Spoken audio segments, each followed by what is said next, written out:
Okay, we will then start with this tutorial sheet. इस tutorial sheet में basically mesh current method और nodal analysis के questions हैं. तो ये आप लोगों के लिए क्विक रिव्यू भी हो जाएगा about these methods, क्योंकि DC circuits के लिए आपने methods already पढ़े हुए हैं इलेक्ट्रिकल इंजीनियरिंग कोर्स में.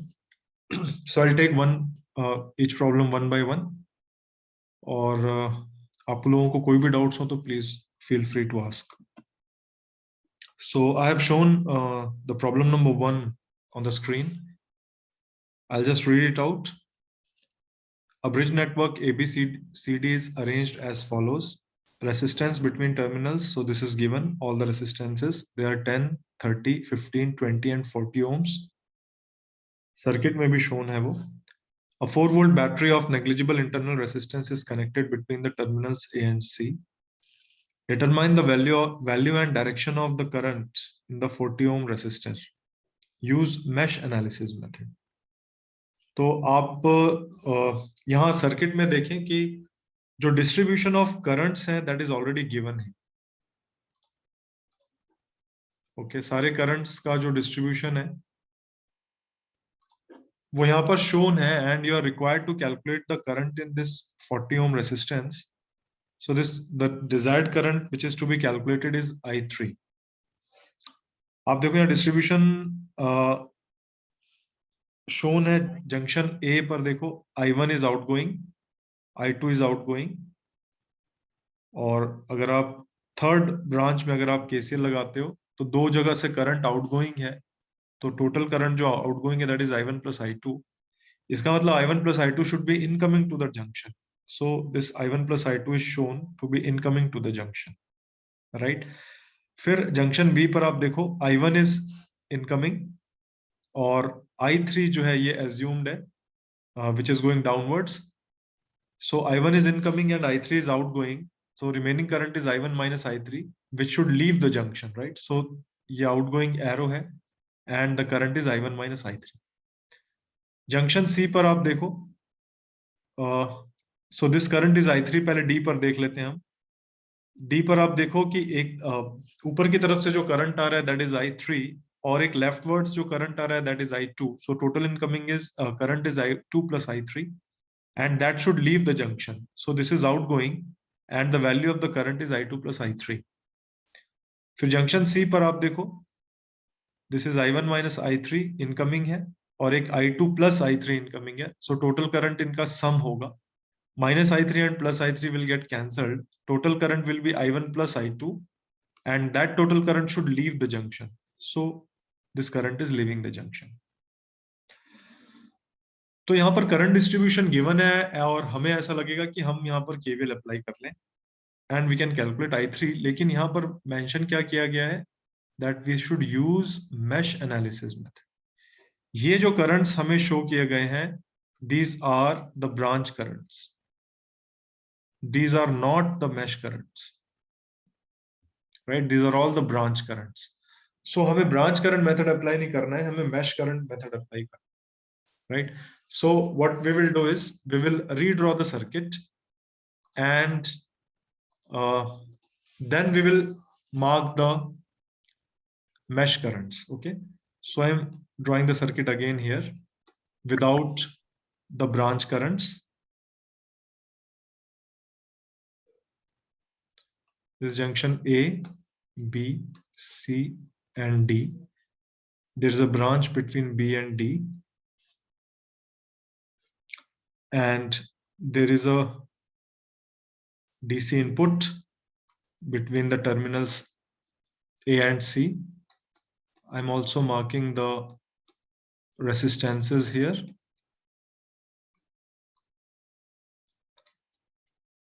And now I am not showing the branch currents क्योंकि हमसे कहा गया है कि हमें mesh current method यूज करना है.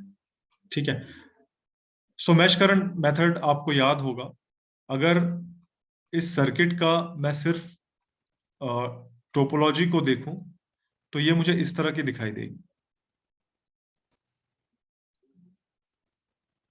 है ना. यहाँ पर एक सोर्स है और ये मुझे इस तरह की दिख रही है. इनको हम मैश कहते हैं। A loop which does not have any other loop inside it is known as mesh. तो यहां पर देखो, एक ये वाला मैश है, एक ये मैश है, और एक ये मैश है। There are 3 meshes in this circuit. Okay, a loop which does not have any other loop inside it is known as a mesh. तो मैंने वो meshes को मैं इस सर्किट में मार्क कर रहा हूं, and I am taking all the meshes in clockwise direction. इसका मतलब ये है कि मैश करंट भी जो होगा वो क्लॉकवाइज डायरेक्शन में हमने एज्यूम किया है। So I am calling this mesh as M1, इसको मैं कह रहा हूं M2, और इसको मैं कह रहा हूं M3। So this mesh current method is based on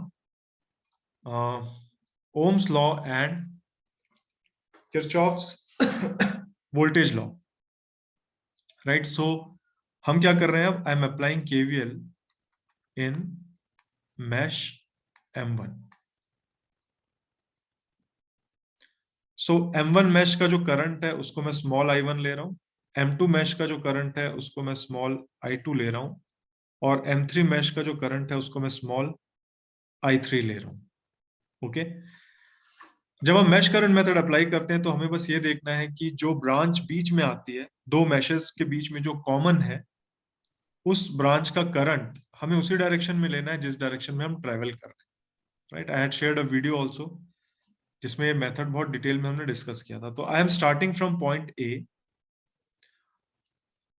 हम ए से बी की तरफ जा रहे हैं, मैश करंट भी ए से बी की तरफ है I1, और जो 10 ओम रेसिस्टेंस है that is not a common branch, वो सिर्फ मैश 1 में ही है।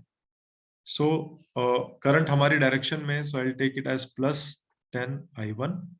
फिर हम बी से डी की तरफ गए, बी से डी की तरफ हम जा रहे हैं, तो हमने देखा कि 40 ओम जो ब्रांच है उसमें दो मैश करंट्स हैं, I1 और I2। तो मैंने आपको बताया कि हम जिस डायरेक्शन में चलेंगे, हम नेट मैश जो नेट करंट है उस रेसिस्टेंस में, वो हम अपनी डायरेक्शन में मान के चलेंगे। यानी जब हम मैश M1 में है तो हम ये मानेंगे कि नेट करंट बी से डी की तरफ, तो उस करंट की वैल्यू क्या होगी? I1 माइनस I2 होगी। और करंट हमारे साथ चल रहा है, हमारा सेम कन्वेंशन है, so this is plus, and the value of resistance is 40, so potential difference is +40 into I1 minus I2।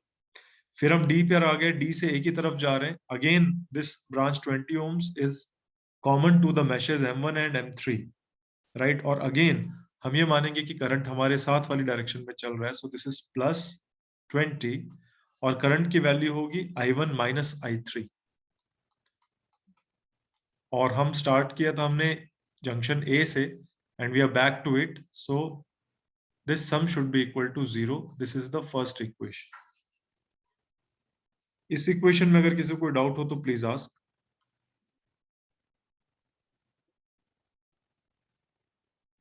Okay, now let us, I am writing the equations now for meshes M2 and M3.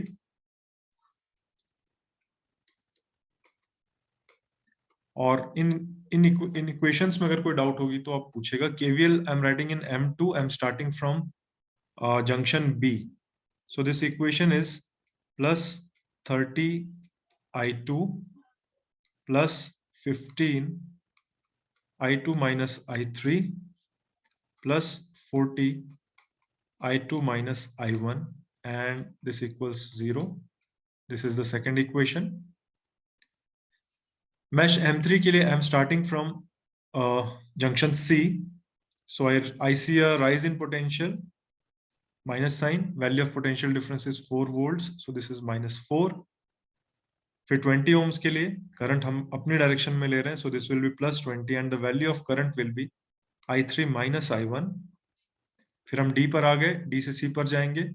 Again एक resistance है common to meshes, और net current हम अपनी direction में ले रहे हैं, सो +15, and the value of current is I3 minus I2, and this equals 0. This is the third equation. So we had 3 variables here, I1, I2 and I3, और हमारे पास 3 independent equations हैं, so we can calculate the values of I1, I2 and I3।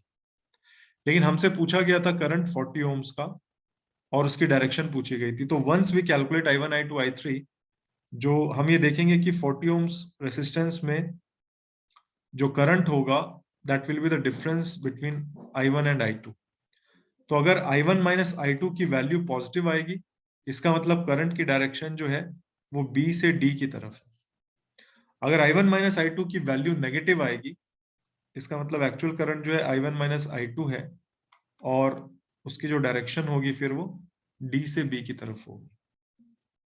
Okay, so this is how we have to solve it.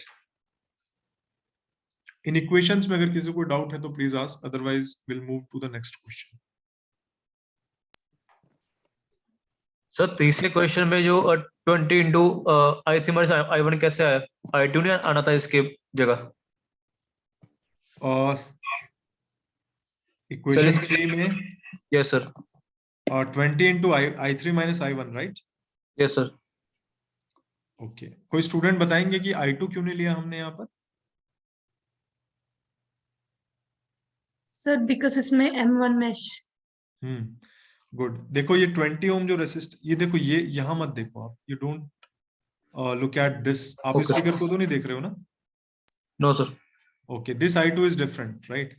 देखो आप, ये वाला जो mash M3 है, उसमें जब हम ये 20 ओम पर फोकस कर रहे हैं, तो 20 ओम्स जो है वो किन दो मैशेस के बीच में कॉमन है? M1 और M3। Yes sir. ठीक है, I2 करंट, मैश करंट यहां पर नहीं आ रहे, राइट? सो मैं देखो यहाँ पर फिर से इसको ड्रॉ कर रहा हूं। This is A, this is D, this is 20। और जब मैं ट्रेवल कर रहा हूं तो मैं कैसे ट्रेवल कर रहा हूं? मैं A से D की तरफ जा रहा हूं, है ना? हमने क्लॉकवाइज ट्रेवलिंग करी है, तो हम कैसे ट्रेवल कर रहे हैं? A से D की तरफ। A से D। ठीक है, मैश देखो मैश M3 का करंट कैसा है? वो भी ऐसा ही है, राइट? ये कौन सा करंट है? I3 है ना? I3। क्लॉकवाइज डायरेक्शन है। मैश M1 का करंट कैसा है? वो ऐसा है, D से A की तरफ है। ठीक है, तो अब हमारा यहाँ पर हम क्या कह रहे हैं कि जो नेट करंट है, दो करंट्स हैं ये, तो ये मैश करंट्स हैं। ब्रांच करंट एक ही होगा, है ना? एक रेजिस्टेंस में एक ही करंट फ्लो हो सकता है, दो तो होंगे Yes, नहीं। sir. तो ब्रांच करंट जो होगा वो I1 और I3 का रिजल्टेंट करंट होगा। अब I1 और I3 एक दूसरे से अपोजिट है, यानी आपको या तो I1 माइनस I3 लिखना है या फिर I3 माइनस I1 लिखना है। तो आप I1 माइनस I3 लिखोगे, I3 माइनस I1, ये डिपेंड करेगा कि आप किस मैश में हो। अभी मैं मैश M3 में हूं, और मैं ये मान रहा हूं कि मेरे साथ ही नेट करंट भी मेरे साथ चल रहा है, यानी नेट करंट की डायरेक्शन में क्या मान रहा हूं? A से D की तरफ मान रहा हूं। तो नेट करंट A से D की तरफ मुझे क्या लिखना चाहिए? I3 माइनस I1 लिखना चाहिए। Okay, इसलिए sir. मैंने इसको लिखा I3 माइनस I1। अगर आप इसको I1 माइनस I3 लिखते तो भी ठीक होता, लेकिन फिर आपको ये वाला साइन माइनस लेना होता। ठीक है, Yes, किसी sir. भी रेसिस्टेंस में करंट अगर हमारे साथ साथ चल रहा है तो हम लेते हैं प्लस साइन, और फिर लिखते हैं I इंटू आर। अगर करंट हमसे अपोजिट है तो हम लिखते हैं माइनस साइन। तो मैंने नेट करंट को हर बार मैं अपने साथ मान रहा हूं, इसलिए मैंने लिखा I1 माइनस I3। आप देखो, जब मैं मैश M1 में था तब सेम 20 के साथ मैंने I1 माइनस I3 लिखा था, I3 माइनस I1 नहीं लिखा था। देखो आप इन दोनों को compare. Yes, sir.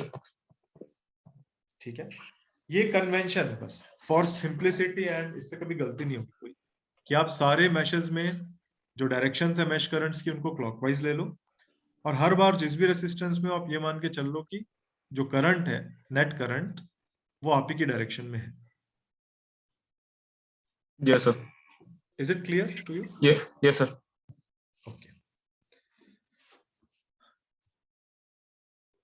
so once again this is a question on mesh current। देखो क्वेश्चन में यहाँ पर स्पेसिफाई नहीं किया गया है कि इसको हमें किस मेथड से करना है ना? लेकिन हमें मालूम है कि इसको मैश करंट मेथड से करना है। हमें कैसे मालूम है मैश करंट मेथड से करना है?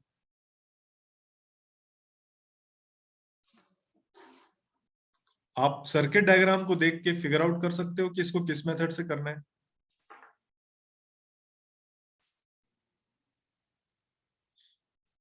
हमें सर्किट डायग्राम देख के समझ में आ रहा है कि इसे हमें किस मेथड से करना है, क्योंकि यहाँ पर देखो ये जो करंट्स मेंशन्ड है I2, I3 और I1, ये कौन से करंट है? क्या ये ब्रांच करंट है या ये मैश करंट है, these are all mesh currents.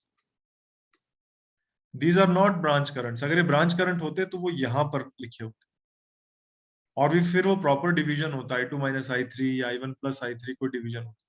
यहाँ पर इनको इधर शो मतलब किया सर गया जो है पेरिफेरी में। सर यस मतलब जो पिछले वाला क्वेश्चन इसमें जो करंट पहले से मेंशन करा था वो मतलब ब्रांच करंट है जो इसमें। एग्जैक्टली, हाँ ओके सर, ये वाले जो करंट्स थे ब्रांच करंट थे, ओके सर, और ये वाले जो करंट शो कर किए गए हैं these are all mesh currents. तो ओके यहाँ सर। पर बताया नहीं गया कि किस मेथड से करना है, लेकिन जो करंट्स मेंशन किए गए हैं वो ब्रांच करंट नहीं है, वो मैश करंट्स है, right.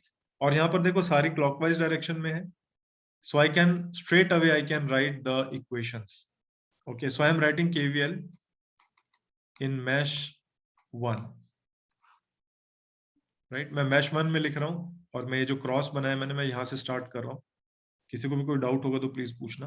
This is plus 4I1 minus 24 plus 1 into I1 minus I2 plus 3 into I1 minus I3 and this equal 0. Okay, I am writing KVL in mesh 2. Mesh 2 में लिखने के लिए जो मैंने क्रॉस बनाया मैं यहां से स्टार्ट कर रहा हूं। So there is a rise in potential, minus sign, value is 12 volts, so minus 12 plus 2I2 plus 12 I2 minus I3 plus 1 I2 minus I1 and this equals 0. अब आप देखो सेम 1 था और सेम दो करंट थे I1 और I2, लेकिन एक जगह मैंने I1 माइनस I2 लिया और एक जगह मैंने I2 minus I1. Similarly, in mesh 3, I'm starting from this cross. Sorry. So this is a fall in potential, right? So this is plus 10 plus 3 into I3 minus I1 plus 12 into I3 minus I2 plus 2 into I3, and this equals 0. So I have three equations here, 1, 2 and 3. तीन variables हैं I1, I2 and I3, and we can calculate these values. इसमें लेकिन हमसे 1 ohm resistor का current पूछा गया है। 1 ओम ये वाला रेसिस्टेंस है, तो 1 ओम जो रेसिस्टेंस है वो दो मैशेस 1 और 2 के बीच में कॉमन है, राइट। तो 1 ओम रेसिस्टेंस का जो करंट होगा उसको या तो आप लिखोगे I1 माइनस I2 या फिर आप लिखोगे I2 माइनस I1। अगर I1 माइनस I2 की वैल्यू पॉजिटिव आती है, इसका मतलब करंट की डायरेक्शन, मान लो ये जंक्शन A है और ये B है, तो I1 माइनस I2 अगर पॉजिटिव आता है तो इसका मतलब जो करंट की डायरेक्शन है that is from A to B। अगर I1 माइनस I2 की वैल्यू नेगेटिव आ गई तो इसका मतलब ये होगा कि I2 माइनस I1 पॉजिटिव आएगा, इसका मतलब करंट की डायरेक्शन होगी B to A। So we can interpret the direction as well from these values. Okay, mesh current method जो है इसका सबसे बड़ा एडवांटेज क्या है? इसका सबसे बड़ा एडवांटेज ये है कि जो नंबर ऑफ वेरिएबल्स होते हैं वो स्टार्टिंग से ही मिनिमम नंबर ऑफ वेरिएबल्स हमें मिल रहे हैं। आपको सिर्फ मैशेस देखनी है। फॉर एग्जांपल ये वाला जो सर्किट था, इसकी अगर मैं एक टोपोलॉजी बनाऊं, टोपोग्राफी इसकी बनेगी तो वो इस तरह की दिखाई देगी। तो हमें यहीं से समझ में आ जाएगा कि एक मैश ये वाला है, एक मैश ये वाला है और एक मैश ये वाला है, right. So to start with, we have least number of variables. ये फायदा हमें ब्रांच करंट मेथड में मिलता नहीं है। वहां पर हमें क्या करना पड़ता है, हर जंक्शन पर केसीएल लगाना पड़ता है to minimize the number of variables. लेकिन मैश करंट मेथड में इमीडिएटली हमें लीस्ट नंबर ऑफ वेरिएबल्स मिल जाते हैं। तो that is the basic advantage. Mesh current method का एक डिसएडवांटेज भी है। इसके लिए क्या है, ये मेथड यूज करने के लिए the circuit has to be a planar circuit, एक ही प्लेन में होना चाहिए। अगर ये सर्किट में एलिमेंट्स इस तरह के कि वो एक प्लेन में नहीं है तो फिर हम ये मेथड अप्लाई नहीं कर पाएंगे, है ना। कोई भी एलिमेंट सिर्फ दो मैशेस के ही लिए कॉमन हो सकता है, वो तीन मैशेस के लिए कॉमन नहीं। तो जो एडवांटेज हमें मैश करंट मेथड से मिलता है वही एडवांटेज हमें नोडल एनालिसिस से भी मिलता है। यहां पर भी क्या होता है, we start with the least number of variables. Nodal analysis में हम क्या करते हैं, नोड्स को आइडेंटिफाई कर लेते हैं और एक जंक्शन को रेफरेंस नोड मान लेते हैं और बाकी जंक्शंस जो है उनके पोटेंशियल्स को एज्यूम करते हैं।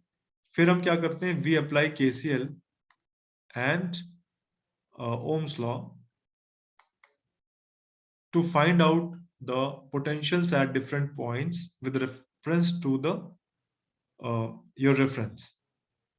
ओके तो मैं इसको सॉल्व करके बताता हूँ। ये एक ऐसा सर्किट है जहां पर हमारे पास एक डिपेंडेंट सोर्स भी है ना। हमें कैसे मालूम चल रहा है डिपेंडेंट सोर्स है, इसके सिंबल से मालूम चल रहा है कि यहाँ पर हमने एक रोम्बस यूज किया है, इसका मतलब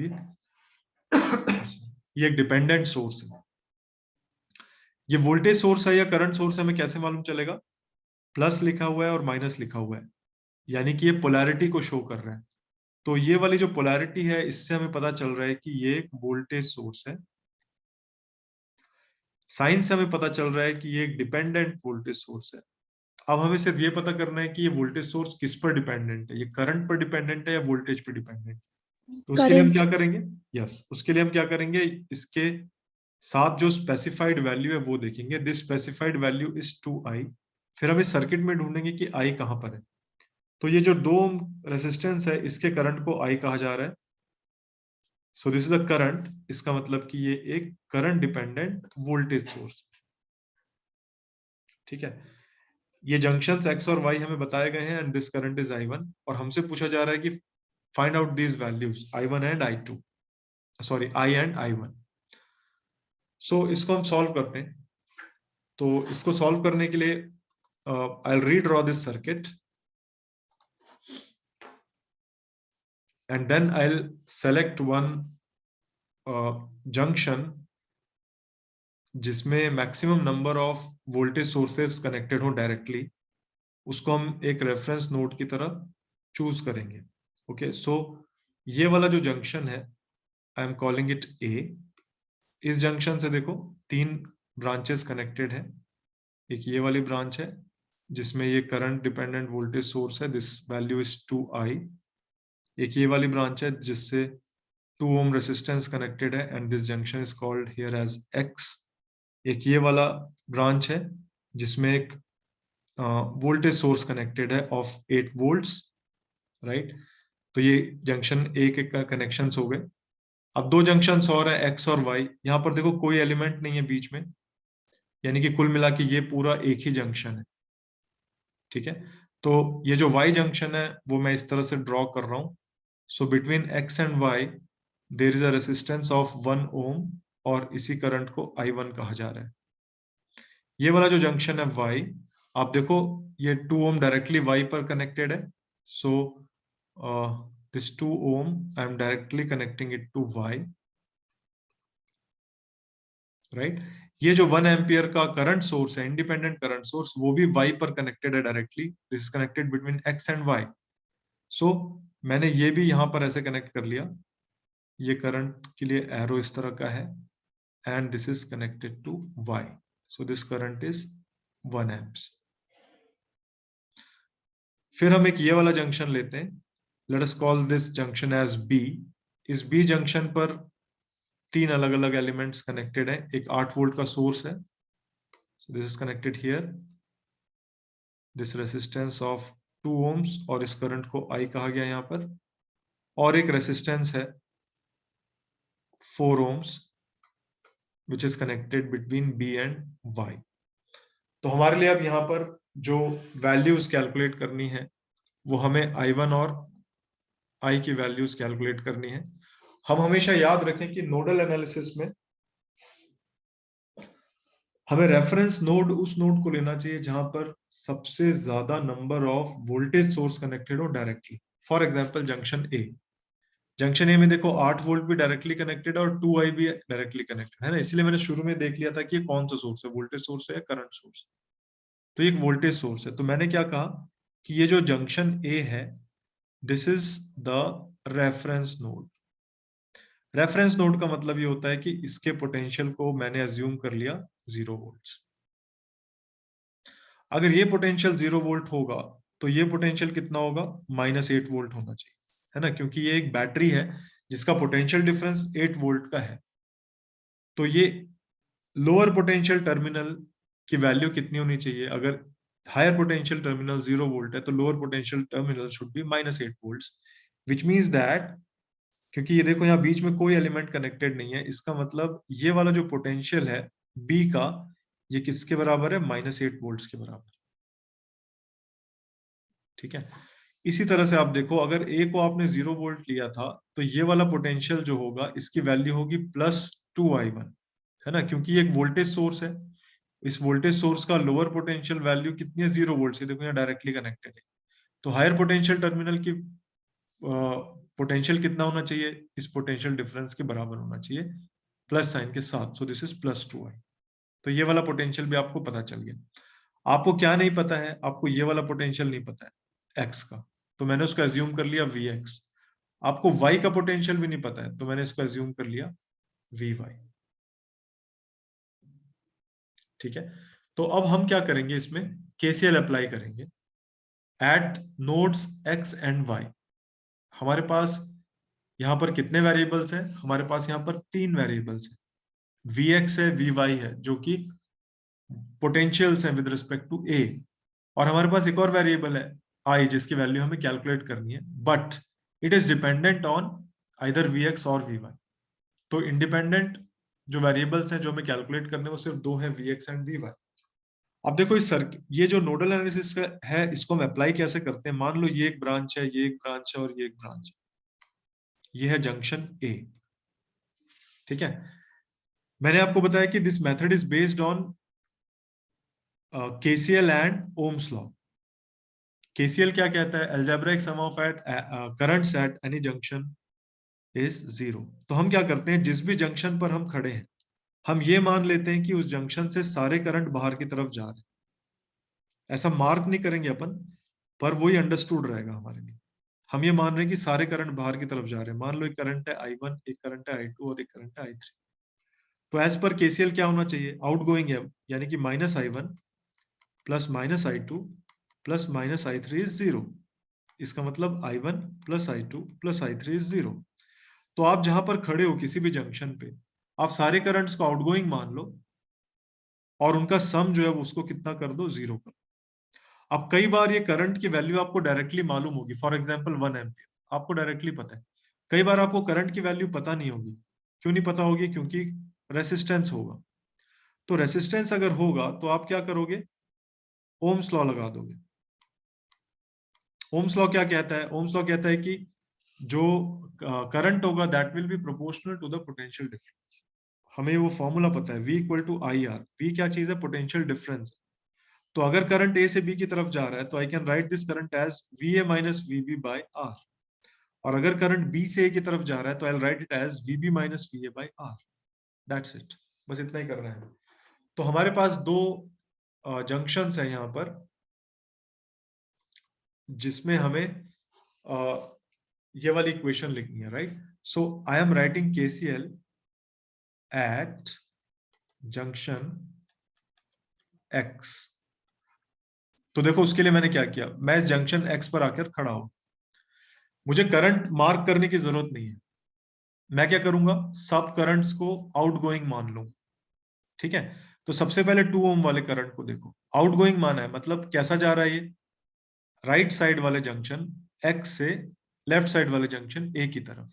अगर X से A की तरफ जा रहा है तो X का पोटेंशियल कितना है, Vx। A का पोटेंशियल कितना है, 0 है, तो Vx माइनस 0 डिवाइडेड बाय 2, पहला करंट, प्लस दूसरा करंट हम मान ये वाले ब्रांच को लेते हैं, बाहर की तरफ मान लिया करंट। एक्चुअल करंट कैसा है, वो भी बाहर की तरफ है, और उसकी वैल्यू कितनी है, 1 एम्पियर है। तो अपना दिमाग लगाने की जरूरत नहीं है, करंट की वैल्यू डायरेक्टली पता लग गई, 1 एम्पियर। प्लस तीसरा करंट, ये नीचे वाली ब्रांच। तीसरे करंट के लिए देखो रेजिस्टेंस है, और दोनों पोटेंशियल्स पता है अपने को, एक पोटेंशियल है Vx और दूसरा है -8। करंट कैसा जा रहा है, ऊपर वाले पॉइंट से नीचे वाले पॉइंट की तरफ। तो ऊपर वाला पॉइंट का पोटेंशियल माइनस नीचे वाले पॉइंट का पोटेंशियल, राइट। ऊपर वाले पॉइंट का पोटेंशियल है Vx माइनस नीचे वाला पॉइंट का पोटेंशियल है -8, तो हो जाएगा Vx plus 8 divided by 2। Plus एक ब्रांच रहेगा ये वाली, 1 ओम रेसिस्टेंस है, एक पॉइंट का पोटेंशियल Vx है, दूसरे पॉइंट का पोटेंशियल Vy है और रेसिस्टेंस की वैल्यू है 1। और हम करंट कैसा मान रहे हैं, आउट गोइंग इस जंक्शन से, यानी लेफ्ट से राइट की तरफ। तो मैं उसको लिखूंगा Vx minus Vy divided by 1। तो जंक्शन X पर कितने ब्रांचेस थी, 1 2 3 4। मैंने कितने टर्म्स लिए, 1 2 3 4। तो इन सब टर्म्स का सम कितना होना चाहिए, 0। So this will be equation number 1। इस इक्वेशन में अगर किसी को कोई डाउट है तो please ask.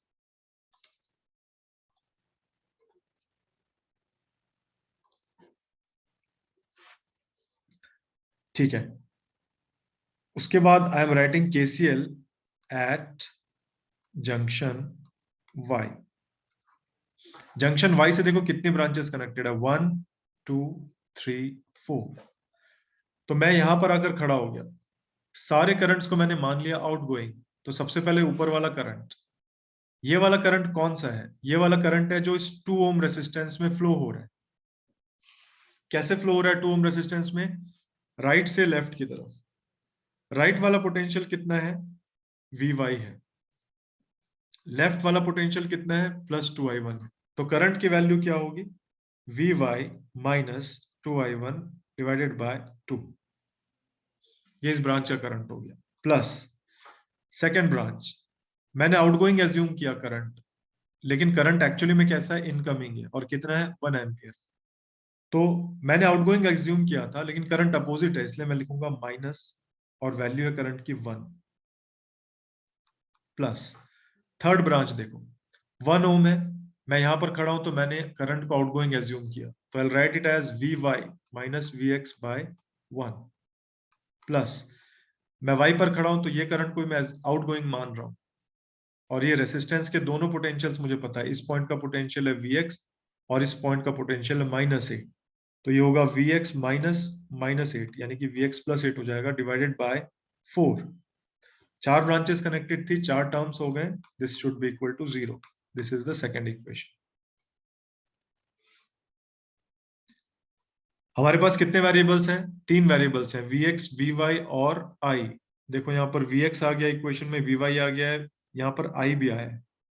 So we need one more equation, right, क्योंकि 3 वेरिएबल्स हैं, 3 इक्वेशन चाहिए।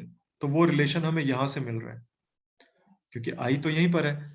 तो वो रिलेशनशिप क्या है, this I is equal to Vx minus -8 divided by 2।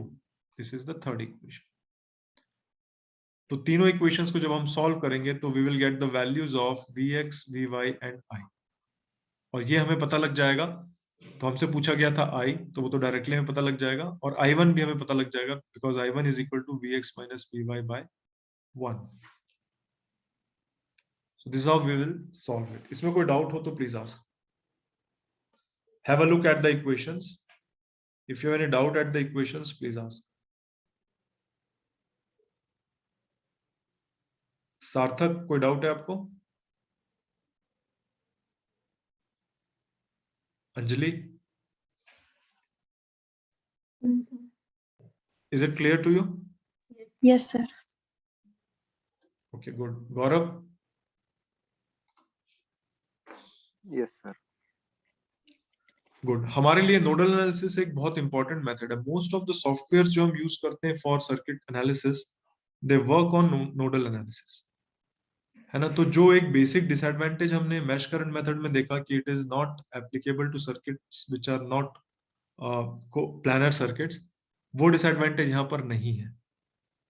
हर तरह के सर्किट्स पर नोडल एनालिसिस इज एप्लीकेबल, और जो बेसिक एडवांटेज हमें मिलता है मैश करंट मेथड से, वो यहाँ भी हमें मिलता है। क्या बेसिक एडवांटेज है कि you start with the least number of variables. Okay, इसमें क्वेश्चंस बहुत ट्रिकी हो सकते हैं, बट अगर आप बेसिक प्रिंसिपल्स पर स्टिक करोगे तो you can easily solve them, right. Problem number 4 again, यहाँ पर I1 I2 I3 जो है वो शो किया गया है, they are all mesh currents. मैंने आपको बताया था कि जो मैश करंट मेथड है that is based on application of Ohm's law and KVL. और केवीएल जब हम अप्लाई करते हैं, हमने ब्रांच करंट मेथड में पढ़ा अभी तक क्लास में, हम ऐसे लूप्स को अवॉइड करते हैं जिसमें करंट सोर्स आता है ना। तो यहाँ पर आप देखो मैश 1 जो इन्होंने दी है वो तो सही है, कोई करंट सोर्स नहीं है। मैश 2 जो है उसमें भी कोई करंट सोर्स नहीं है, लेकिन मैश 3 में जो है एक करंट सोर्स आ जाएगा। इसका मतलब आप मैश 3 में केवीएल अभी अप्लाई नहीं कर पाओगे, because you don't know the potential difference across this current source. तो जब आप नहीं अप्लाई कर पाओगे तो आप क्या करोगे, आप सबसे लॉजिकल चीज यूज करोगे, आप इस मैश को ना लेते हुए कोई लूप ले लोगे। फिर आप ये वाला एक लूप ले लो, लेकिन मेथड फिर भी मैश करंट मेथड ही कहलाएगा, क्योंकि जो करंट आप यूज कर रहे हो that is not a branch current, that is a mesh current. तो इसको फैंसी बनाने के लिए हमने इसको कह दिया सुपर मैश, जो कि कुछ नहीं है, सिर्फ एक लूप है, एक ऐसा लूप है जिसके अंदर दो छोटी छोटी मैशेस और हैं, but we call it a super mesh. ठीक है, so this can be solved easily, but still I'll write the equations. मैं फटाफट इक्वेशंस लिख रहा हूं, अगर आपको कोई डाउट होगा तो पूछना। यहाँ पर देखो जो 2i1 है, again it is a current dependent voltage source and that current is here in 1 ohm resistance. ठीक है, मैं मैश 1 के लिए इक्वेशन लिख रहा हूँ, ये क्रॉस से हम स्टार्ट कर रहा हूँ। इसमें कोई डाउट होगी तो प्लीज पूछना। This is -4 + 2 × i1 - i3। फिर मेरे रास्ते में एक वोल्टेज सोर्स आ रहा है, फॉल इन पोटेंशियल दिख रहा है इसलिए प्लस साइन, और पोटेंशियल डिफरेंस की वैल्यू है 2i, so this equals 0। Mesh 2, I am starting from this cross, रास्ते में एक वोल्टेज सोर्स आ रहा है, राइज इन पोटेंशियल है इसलिए माइनस साइन, और पोटेंशियल डिफरेंस की वैल्यू है 2i, so -2i plus 1 × i2 - i3। Fall in potential है इसलिए प्लस साइन, पोटेंशियल डिफरेंस की value 6, and this equals 0. Second equation, mesh 3 I cannot write because 2 ampere वाला एक सोर्स है यहाँ पर। लेकिन इंटरेस्टिंग चीज ये कि आपको लिखने की जरूरत नहीं है कोई इक्वेशन। देखो अगर मैं अब ये वाली इक्वेशन लिखूंगा तो वो एक रिडंडेंट इक्वेशन बन जाएगी, यही दो को मिला के जो इक्वेशन बनेगी वो वही बन जाएगी सेम। आप ट्राई करना, तो मुझे जरूरत नहीं पड़ेगी, क्योंकि जो करंट i3 है वो 2 एम्पियर कहलाएगा, है ना। क्योंकि देखो ये वाला करंट ऐसा है लेफ्ट से राइट की तरफ, इसको हम कह रहे हैं i3, और एक्चुअल में जो ब्रांच करंट है वो भी कितना है, लेफ्ट से राइट है और 2 एम्पियर। इसका मतलब i3 is 2 amps, so this variable is known. लेकिन यहाँ पर एक वेरिएबल और है i, इसका मतलब आपके पास 4 वेरिएबल्स हैं, i1 i2 i3 और i। तो ये 3 इक्वेशंस हो गई। फोर्थ इक्वेशन हमें यहां से मिलेगी, i जो है वो लेफ्ट से राइट है, और मैश करंट्स i2 और i3 के टर्म्स में अगर आप देखो, so you can write it as i2 - i3, so this is the fourth equation, और i3 आपको पता है कि 2 amps है। So now you have got 4 equations and you can easily calculate the values.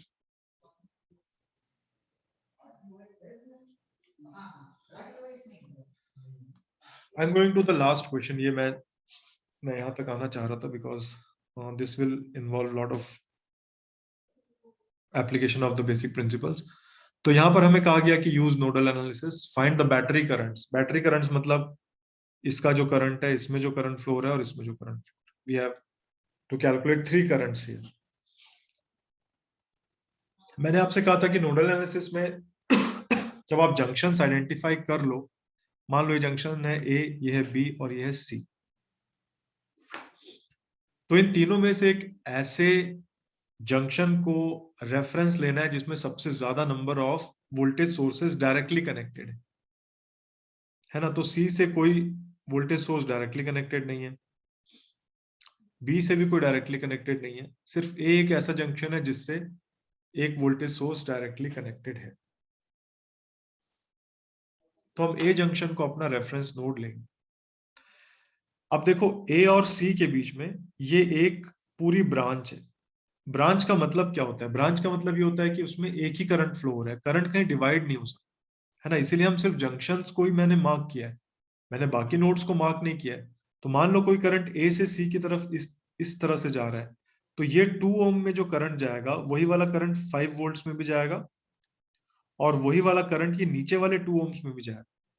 यानी ऊपर वाला 2 ओम और नीचे वाला 2 ओम दे आर इन सीरीज, क्योंकि सेम करंट दोनों में जा रहा है। ऐसे ही देखो, जो करंट ए से बी की तरफ जाएगा, मान लो ये करंट है 2 ओम से जाएगा, यही वाला करंट 1 से जा रहा है, यही वाला करंट दूसरे वाले 1 से भी जा रहा है। इसका मतलब ये 2, ये 1 और ये 1 they are also in series.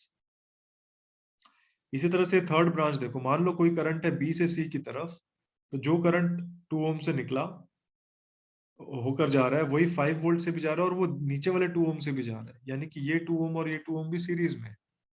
तो हम क्या कर सकते हैं, इस सर्किट को एक सिंप्लीफाइड फॉर्म में इस तरह से बना सकते हैं। ये 2 ओम और ये 2 ओम, इनको मैंने लिखा 4 ओम्स, दिस इज 5 वोल्ट्स, ये एक जंक्शन है, यहां पर एक 1 ओम है, यहां पर एक वोल्टेज सोर्स है, दिस इज 5 वोल्ट्स, ये तीनों सीरीज में थे, so 2 + 1 + 1 this is 4 ohms, right. फिर एक और वोल्टेज सोर्स है and this is 2 + 2 4, so this is 4 ohms, और एक वोल्टेज सोर्स है। पोलैरिटी आई एम मेंटेनिंग, तो ये लोअर पोटेंशियल टर्मिनल इस तरफ है और हायर पोटेंशियल टर्मिनल ऊपर वाले जंक्शन की तरफ है, दिस इज 5 वोल्ट्स और इन दोनों के बीच में 2 ओम्स है। So this is how the circuit will look like. तो हम क्या करेंगे, अब यहां पर जो 3 जंक्शंस हैं उनको हम मार्क कर लेते हैं, ए, बी एंड सी। 3 जंक्शंस को मार्क करने के बाद इन तीनों में से हम किसी एक को रेफरेंस नोड लेंगे। रेफरेंस नोड हमें ऐसे जंक्शन को लेना चाहिए जिससे maximum number of voltage sources directly connected हो। तो वो ए दिख रहा है, अब हमें इसको मैंने रेफरेंस मान लिया। इसका मतलब ये हुआ कि ए का जो पोटेंशियल है वो मैंने एज्यूम कर लिया कितना, 0 वोल्ट्स। अब देखो, ए का पोटेंशियल 0 है, मतलब ये वाले वोल्टेज सोर्स का लोअर पोटेंशियल टर्मिनल 0 वोल्ट है, विच मींस दैट ये हायर पोटेंशियल टर्मिनल कितना है, 5 वोल्ट्स है। इसी तरह से यहाँ देखो, ये डायरेक्टली कनेक्टेड है इधर, इसका मतलब ये वाला पोटेंशियल भी 0 वोल्ट है। ये 5 वोल्ट का सोर्स है जिसका हायर पोटेंशियल टर्मिनल 0 वोल्ट है, तो ये लोअर पोटेंशियल टर्मिनल कितना होना चाहिए, -5 वोल्ट्स का होना चाहिए। बस, और मैं कहीं कुछ नहीं कर सकता, ठीक है। इसका मतलब ये हुआ कि जो बाकी जंक्शंस हैं उनके वोल्ट पोटेंशियल्स को मैं एज वेरिएबल्स एज्यूम करूंगा। तो सी का वेरिएबल मैंने पोटेंशियल मैंने एज्यूम कर लिया वीसी, और बी का जो पोटेंशियल था उसको मैंने एज्यूम कर लिया वीबी,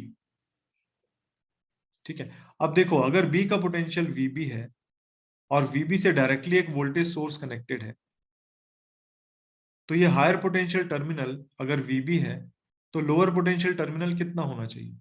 मान लो ये लोअर पोटेंशियल टर्मिनल को मैंने मान लिया x, तो वोल्टेज सोर्स अगर 5 वोल्ट का है, हायर पोटेंशियल टर्मिनल अगर VB है, लोअर पोटेंशियल टर्मिनल अगर x है, तो इसका मतलब क्या होता है, इसका मतलब होता है कि VB minus x is equal to 5, which means that x is equal to VB minus 5। तो अगर B का पोटेंशियल आप VB एज्यूम कर रहे हो, तो ये वाला पोटेंशियल कितना होना चाहिए, ये पोटेंशियल होना चाहिए VB minus 5। मैंने ऐसा क्यों किया, मैंने ऐसा इसलिए किया क्योंकि बी जंक्शन से डायरेक्टली एक वोल्टेज सोर्स कनेक्टेड है, तो उसका कॉन्सिक्वेंस क्या होगा कि एक पोटेंशियल आपको मालूम है वेरिएबल के टर्म्स में वीबी, दूसरा पोटेंशियल भी आपको मार्क कर लोगे आप। So now applying KCL at the junctions is very easy, right. I am writing the equations, हमारा टाइम भी खत्म हो रहा है, आप चेक करना अगर इक्वेशन गलत हो या फिर आपको कोई डाउट हो तो प्लीज पूछना। At junction C there are 3 elements, I am writing जो ऊपर की तरफ करंट है this is VC minus 0 by 1 plus left side वाला जो करंट है this is VC minus -5 by 4, right side वाला जो करंट है वो होगा VC minus VB minus 5 by 4 and this equals 0. At junction B ऊपर वाला जो करंट होगा वो होगा VB माइनस 5/4। लेफ्ट साइड वाला जो करंट होगा, लेफ्टवर्ड जो करंट होगा, that will B VB minus 0/2। Downward जो करंट होगा, ये वाला करंट, ये 5 वोल्ट से जा रहा है, तो मेरे पास कोई डायरेक्ट फॉर्मूला नहीं है कनेक्ट कैलकुलेट करने का, लेकिन मुझे ये मालूम है कि यही वाला करंट 4 ओम से भी जा रहा है, दे आर इन सीरीज। तो 4 ओम वाले करंट को राइट से लेफ्ट की तरफ I can write it as VB minus 5, right side का पोटेंशियल, माइनस लेफ्ट साइड का पोटेंशियल है VC divided by 4 and this equal 0। So ये फर्स्ट इक्वेशन, ये second equation, we have two variables here VB and VC। Solve करेंगे तो हमें VB VC की values पता चल जाएंगी, and this is how you can calculate the all the currents which are required.